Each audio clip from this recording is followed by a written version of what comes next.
Hey guys, Weird Wise Wizard coming at you with chapter 3 of the MetaZoo comic. And I just broke it open, plastic to prove it. The fresh comic. I love this plastic, by the way, it's pretty cool. Anyways, have a cryptid problem? Cryptid Busters. That's a new card in UFO. Still have yet to pull it though. So I'm gonna read this third one, guys. Thanks for tuning in. Don't forget to like and subscribe. Thank you for tuning in. And I'm gonna get right into it. Got the actual comic this time.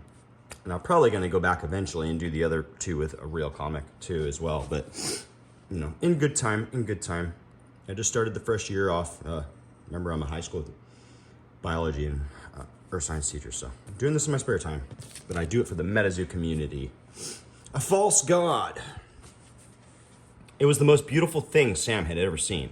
Lucy sat idling at the crest of Century Hill, off Highway 48, clinking and clanking as her engine slowly cooled and Dingbell moved about. Sam sat on her hood and watched the pink sea move beneath him, filling the valley and spilling into the orange and red of the fall plains, made all the more beautiful by the reflecting lights. The lights coming from the valley were so intense that they washed out the stars above. Tens, no, hundreds of thousands of spirits formed the storm Sam had heard about on the radio. Sam had seen the faceless spirits coalescing at the veil separating Point Pleasant and the wilds as recently as a few weeks ago. But they were mere fireflies in comparison to the raging wildfire that now spread before him. And in the moving sea, eddies of various sizes could be seen swirling around larger and more brilliant focal points of spirit aura.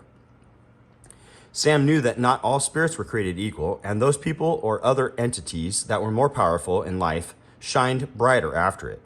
Squinting his eyes and letting them adjust, Sam saw the largest spirit aura by far looked to be a mad skeleton riding a red camel. I had that card. Sam pulled out his cryptid cam and took a snapshot of it, hoping it would focus properly in spite of all the eerie lighting.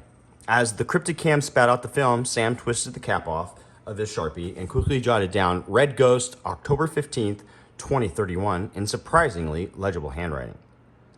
The red ghost generated a swirling eddy about it so large it might as well have been driving the entire spirit storm.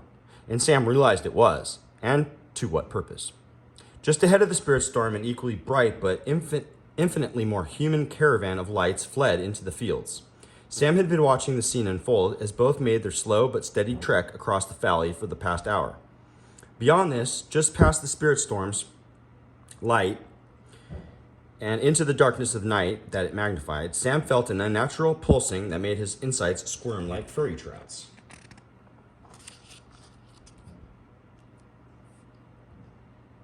It seemed like the spirit storm and the caravan sensed it as well, because they both formed a U-shaped path around a blackness that encroached upon the valley, a blackness that seemed entirely untouched by the lights from either party.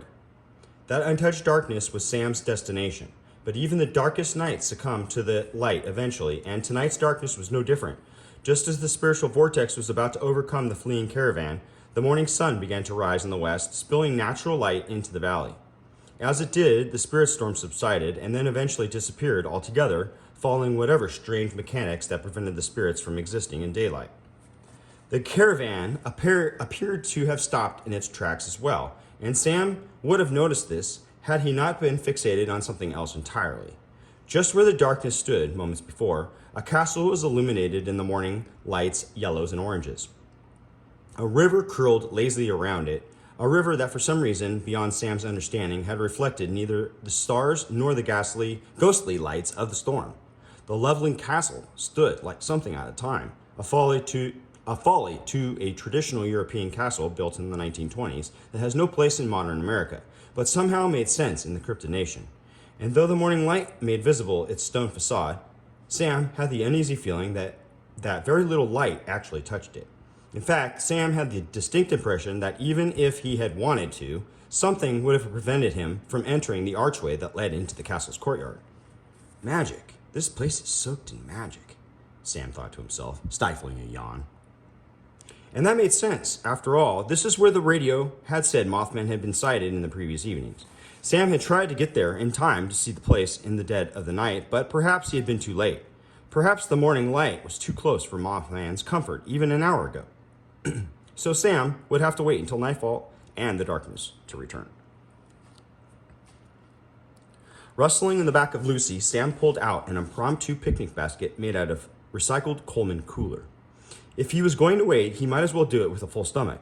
At the diner, he resupplied as much as was reasonable and had enough cold cuts to make a garbage sandwich on a repurposed hamburger bun. Turkey slices, thick slabs of ham, tomatoes, shredded lettuce, pickles, and crushed up Lay's potato chips. But there was one last finishing touch that was needed before it was officially a Sinclair sandwich. Sam's father had shown him a delicious trick when he was 5 years old. Combining ketchup, mustard, pesto, and mayo in just the right combination created what his father called green slime, a tribute to a children's television show his father apparently watched when he was a kid. Double dare. As Sam tucked into the Sinclair sandwich, he figured he would once again attempt what had become almost a morning ritual, checking to see if M's crimson spellbook had decided to reveal its secrets to Sam. Pulling it out of his backpack, not expecting anything to be different this time, Sam was not prepared for what he saw next. The golden M that had decorated the face of the spellbook was now gone. Apparently, having nothing but blank pages wasn't abandonment enough. Now the ancient spellbook appeared almost entirely new and untouched. Sam let out a sigh of frustration and threw the book into the back of Lucy, clipping his bat, before turning his attention back to the Loveland Castle. Sam was no longer alone.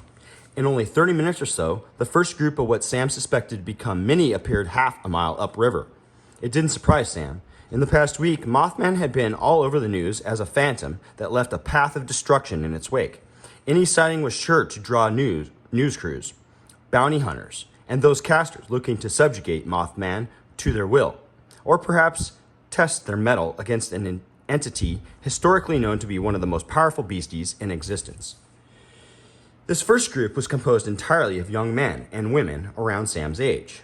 College kids, most likely from the local tower, Sam thought to himself as he polished off the last bit of his Sinclair sandwich. And they indeed looked the part, donned in bright blue robes, not unlike what he observed the student casters wearing at Quimbley's. Sam recognized the unique tint of blue as the official color of Tower Agua Azul, a tower that specialized in water aura casting based out of Dayton, Ohio. The group rode in on steam-powered motorized bikes, not an uncommon form of transportation in a greener world where the more complicated pieces of machinery in most engines burned out a decade ago. Hammered into the frame of each bike was a metallic plate with the logo of their tower, a droplet of water inside a silhouette of a unisex human head, shined brilliantly in the morning light.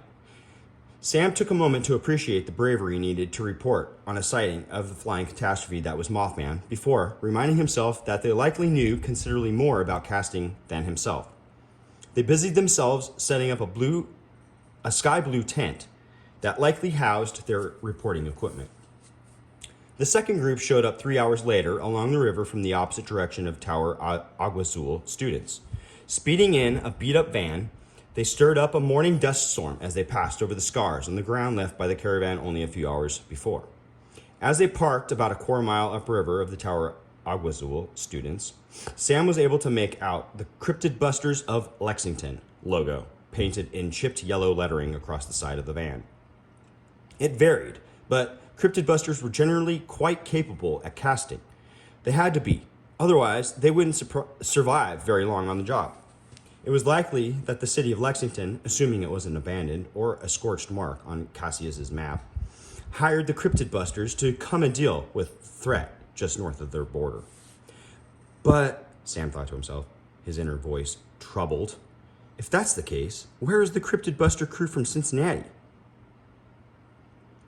Based on the weathered and pocked metal of the van, Sam guessed that the casters within balanced on the more experienced side.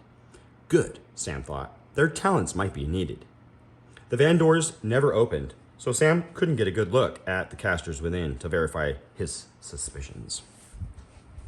Roughly 6 hours later, and just 3 hours before sunset, a third group detached itself from the caravan and had already begun to continue its trek up north. Sam couldn't quite make out what they were wearing, but they brought with them some pretty serious filming equipment.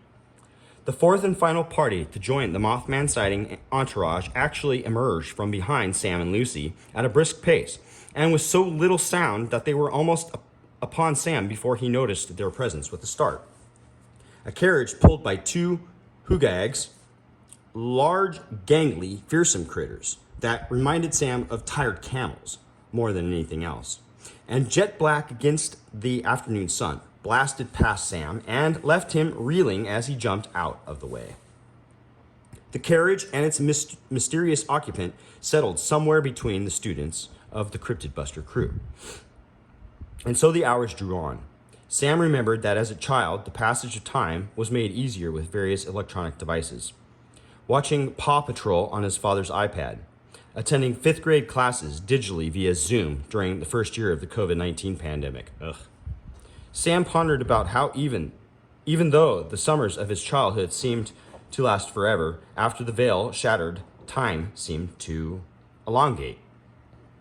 Without the constant hum of his computer or phone, he was forced to watch time march on and appreciate every moment of it, whether he liked it or not. And so he waited and waited.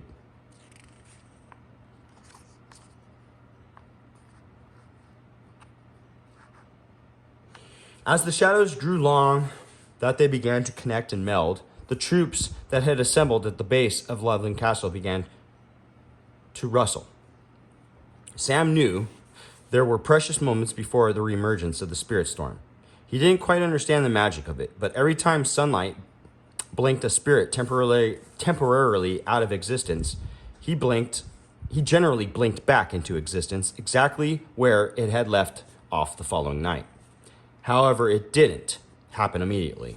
During dusk, the ambient light was still too powerful for spiritual aura, and so the 30-minute bridge between daylight and true nighttime was all the time they had before the spirit storm sprang back into existence.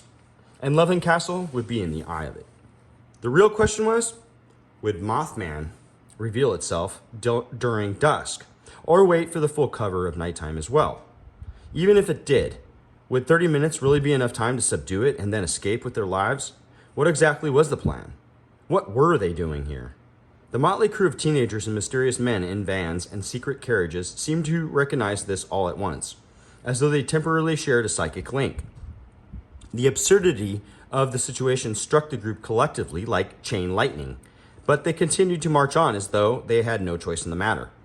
Stranger things have happened since the veil shattered, Sam concluded with a silent and slightly manic chuckle. Restless movement from all parties broke the multi-hour-long silence. A van door slid open. A hoogag snorted as carriage doors creaked open. Gizmo's weird. As the tower's students wound their magical cryptid camera as not too dissimilar to the one Sam had created, he noticed. Sam made his way down the road, leaving Lucy in whatever modest protection that distance, a mere quarter mile from the action, provided.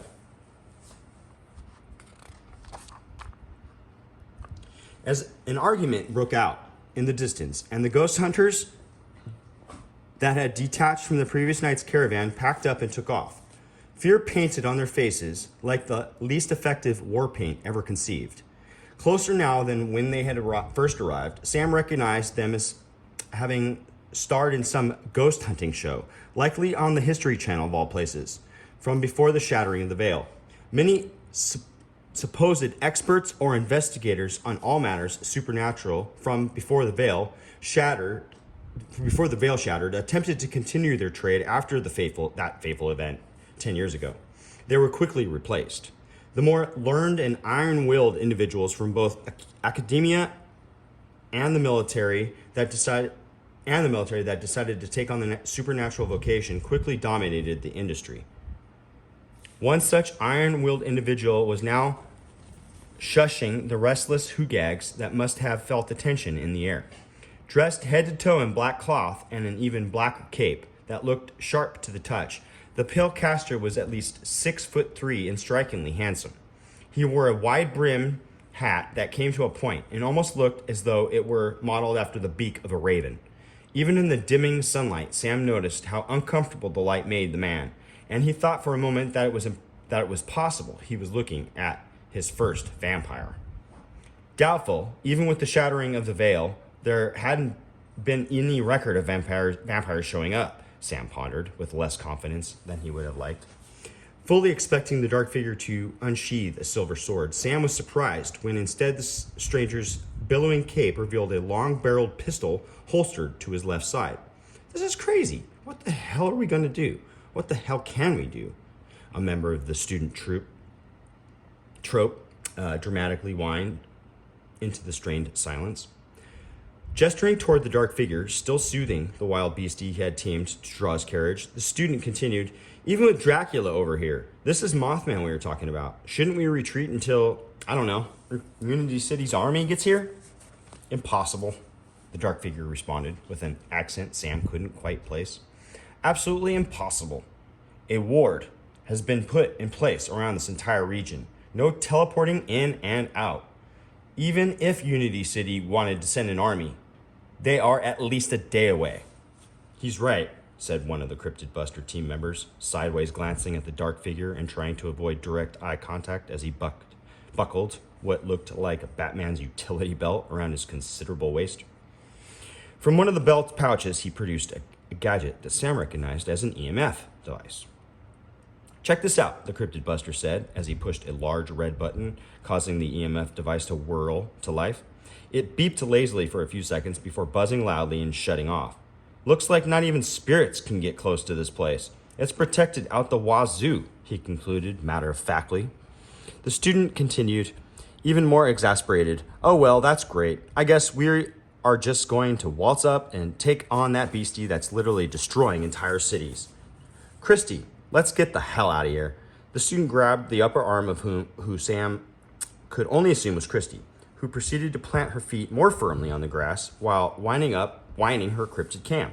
"Get off me, Lou. If you're so scared, just leave," she said dismissively without even looking at him.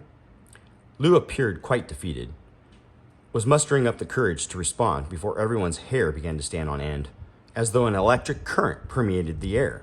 The sun was now completely gone, and a dark aura filled the air like liquid heat. Sam's knees almost buckled under the pressure, but the dark figure reached out and steadied him.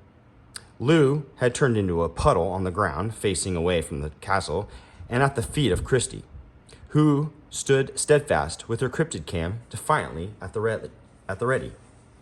"When it happens, it's going to happen fast," the dark figure said in almost a whisper to Sam. So you would have said it. "When it happens, it's going to happen fast." And then, much more loudly to the scrambling Cryptid Busters, "You guys ready? Throw everything you got at it to hold it in place. I'll take care of the rest." "Yes, sir. Wait, just who the hell are you? Are you with the Unity City military or something?" The smallest of the Cryptid Busters stuttered out while tightening the straps, connecting his backpack to what appeared to be a chrome super soaker. The dark figure didn't bother answering. As the dark figure's arm continued to steady him, it was then that Sam recognized a strong scent of copper piping emanating from the folds of his black clothes. He also recognized 10 to 15 medals from various towers lining the right side of his leather vest, all of which indicated that this dark figure was not a caster to be trifled with. They were mostly battle-casting towers. "Can you stand on your own?" the dark figure asked Sam, once again, at a whisper. Again, "Can you stand on your own?" Sam blushed with embarrassment. What on earth was he doing here? Did he really think he was equipped to take on Mothman? His face flushed an even deeper red as further shame and fear washed over him. He was weak, far too weak. Sam was going to change that. Standing on his own, Sam turned to fully face the castle just as Mothman bloomed from its parapets into a fantastical display of flight. It was almost as though he had been hiding in the castle's courtyard all day, unbeknownst to the ragtag army assembling at its front gate. Sam, quite comically, as he realized later on, lifted his bat at the ready, The magic coursing through the air vibrated its wood, making it feel as though Sam just swung full force against a slab of solid metal. The moment it spread its wings fully, the liquid heat pressurizing the air around Sam magnified tenfold. It was fear incarnate. It was death in flight. It was the night itself, spreading its wings in all its terror. But something was wrong. But what exactly was wrong? As Sam attempted to contemplate this, his thoughts were scrambled in much the same way they were in the darkest nightmares. In these nightmares, his legs would turn to jelly and his body would move in slow motion. Nope, there he is, the Mothman. Oh, that's a pretty picture. That's a cool one. Nice, nice, nice, nice.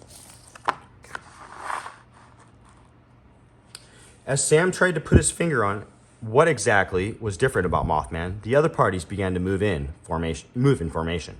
Hit it! Roared the dark figure with an unnatural force Sam recognized as magically amplified sound. The three cryptid busters unloaded onto Mothman with their chrome super soakers, and great jagged beams of light poured from the nozzles like controlled lightning bolts. Rather than piercing Mothman, though, they wrapped around it like vice grips and held it in place, hovering some 100 feet above the Ludland Castle. Holy sh! Someone began. Mothman screamed into the autumn air, and Sam's fear turned his blood into steam that went pounding into his ears. He was scared. Yes, he was utterly terrified, but not as frightened as he should have been, he realized. Not as frightened as he was on the night he first saw Mothman, only a few days ago. Was he somehow immune to Mothman's terror-inducing power, having experienced it now twice before? Sam doubted it. Whatever you're gonna do it fast. We can't hold this asshole here forever, the largest of the group screamed back at the dark figure, who was in the process of unbuckling his long-barreled pistol from his entirely inadequately proportioned holster. Sam somehow found the strength to muster a question, his curiosity briefly overcoming his fear. Where's your spellbook? You don't think a gun is going to do anything to this thing, do you? The dark figure smiled and revealed a mouthful of gritted teeth even whiter than his pale skin. Kid, you've got a lot to learn. This gun right here is my spellbook. It's a caster gun. And with one quick motion, he flipped the barrel of the caster gun open and it whirred, weird, as the 3-shot cylinder rotated on its axis. The dark figure's belt, Sam now saw, was decorated with 24 or so pockets for cartridges in its bandolier, like something out of an old John Wayne movie. Only half of them were actually occupied with cartridges, each one unique in design and color. And these are my spells. Little bastards are hard to come by, but it's worth it, the effort. Now stand back. This is my most powerful shell, and there's really only a 50% chance it doesn't immediately backfire and kill us all. And he was saying this, the dark figure pulled out an obsidian black cartridge with a pointed tip. On the face of the shell's metal was a swirl the shape of a galaxy etched in gold. As soon as I shoot this, I'll probably collapse from exhaustion. Be a good kid and catch me if that happens, the dark figure said through gritted teeth and with false humor, almost as though he was preparing for something that was really going to hurt. The obsidian cartridge slid into the cylinder with a thunk, and the moment it was in place, Sam could feel a different kind of aura begin to rise and vibrate in tandem with the energy radiating from Mothman. Do it! Screamed the large cryptid buster, and as he said this, the smallest of the crew flew up in the air like a fireman overcome by the pressure of his fire hose. What Sam saw next was seen through the strobe light of Christie's flash, going on and off as she captured the moment with her cryptid cam. The dark figure aimed with his caster gun and pulled the trigger. The recoil snapped the figure's arm back with tremendous force. Gray electricity traveled from the barrel to his arm, tearing black fabric and pale flesh alike. Time seemed to slow as the obsidian bullet approached Mothman until it stopped just short of hitting it in the chest. And then it disappeared. No, that wasn't quite right. Yes, It disappeared for an instant, but it was instantly replaced by a small black ball. Describing this ball as black wasn't entirely accurate either, though. It was more the total absence of light. And then the ball began to grow. And as it began to grow, Mothman began to warp around it.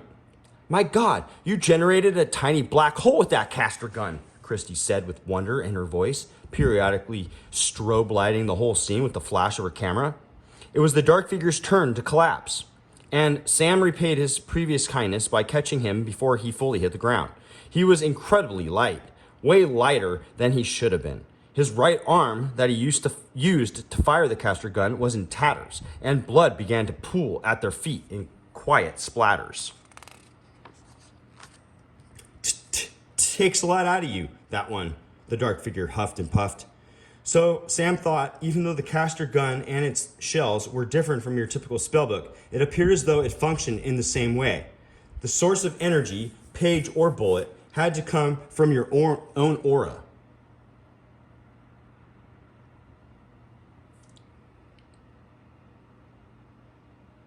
My timer just went off on my low battery, so this should finish in just in time.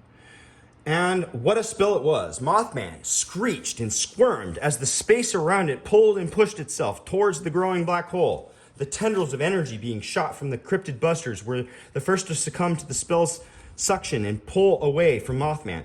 The group collectively held its breath, and just before it appeared as though Mothman would pull away, escape, and unleash its fury, it fell into the black sphere almost faster than Sam's eyes could follow, popping out of existence along with the sphere.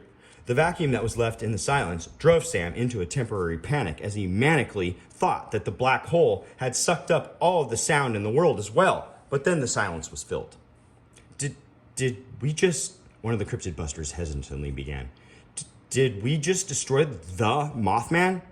Yes, it would appear so, the dark figure said in a weak voice from the place on the ground where Sam had gently left him sitting.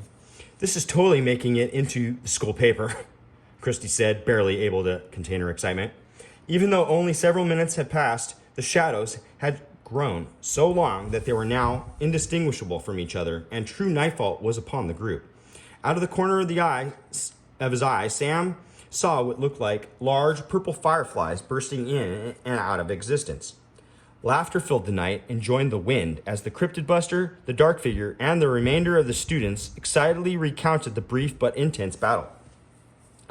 If they had accomplished what they thought they did, they had just changed the world. And the world would need to know. Lou remained huddled on all fours where Christy had left him, sobbing. More purple and pink flashes. "Guys," Sam began to interrupt. Lou's screaming cut off the jubilation of the other parties. 20 feet in front of Lou, a headless figure in a maid's outfit was slowly walking toward him, casting a soft pink hue onto his screaming face, but then it disappeared. Standing up, the dark figure began lurching his way towards his carriage. "We should probably get out of here ASAP," he began. "Yes, shit, I forgot to mention there was a whole storm of these spirits just passing through that here last night," Sam interrupted, eyeing the distance between where they were standing and where he had left Lucy. The field spanning the distance was already littered with spirits revealing themselves, walking several steps, and then disappearing once again. "You forgot? When sunlight breaks, the spirit storm stops in place." "Jesus, kid, what the hell are you learning in school?" said the large cryptid buster, already shoving the rest of his crew to action and throwing supplies into their van.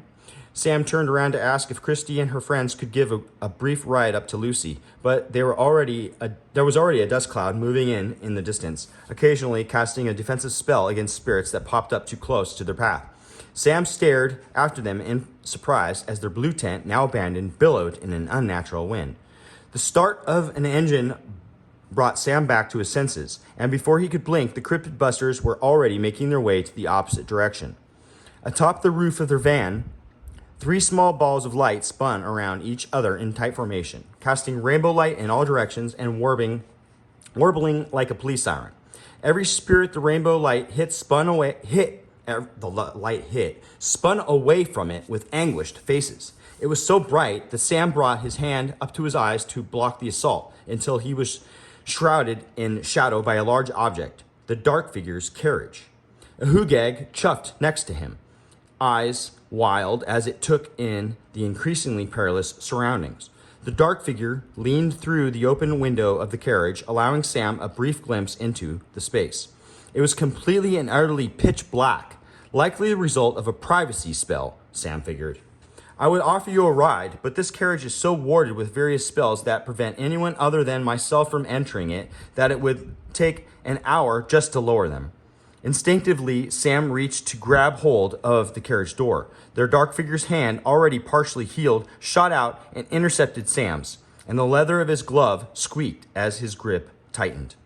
Look, even touching the door handle is liable to blow off your fingers, the dark figure's voice trailed off as his eyes departed back and forth over the scene unfolding behind Sam.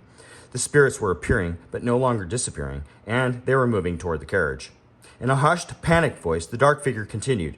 Most of the wards disappeared with Mothman, but it seemed like the castle was still protected by something. If you want to survive, get your ass into that courtyard now. And with the final exclamation, the carriage jerked forward as the Hugag, not waiting for any particular order from its owner, but rather sensing his owner's emotional state, began galloping away from Sam. It took less time for the ragtag army to escape into the night than it took them to defeat Mothman. And now Sam found himself standing in an open field surrounded by a developing spirit storm. The only path he could see that was clear of any apparitions was through to the gates of the Loveland Castle.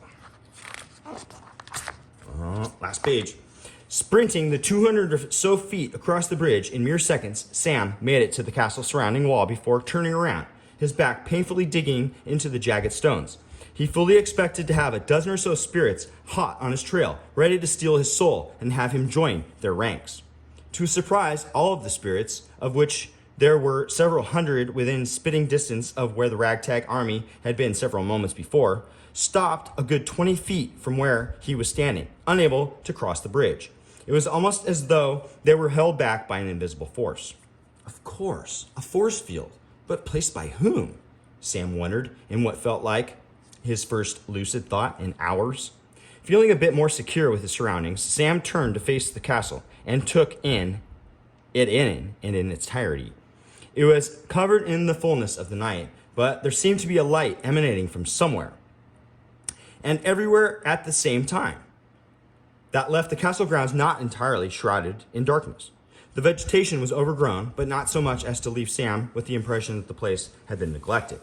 Artistic neglect, the thought popped into Sam's mind as he traced the ivy that delicately and deliberately clung to the castle walls. Had they really defeated Mothman? Was it really that easy? Was the nightmare really over? Sam's mind was racing, but before he could contemplate the gravity of what just happened, he had to get himself to safety. Just as he stepped forward through the gate's threshold, Sam's eye caught movement. How had he not noticed before? In the top tower, not 100 feet from Sam, a light was pouring out of its window, and in that light, a shadowy figure appeared.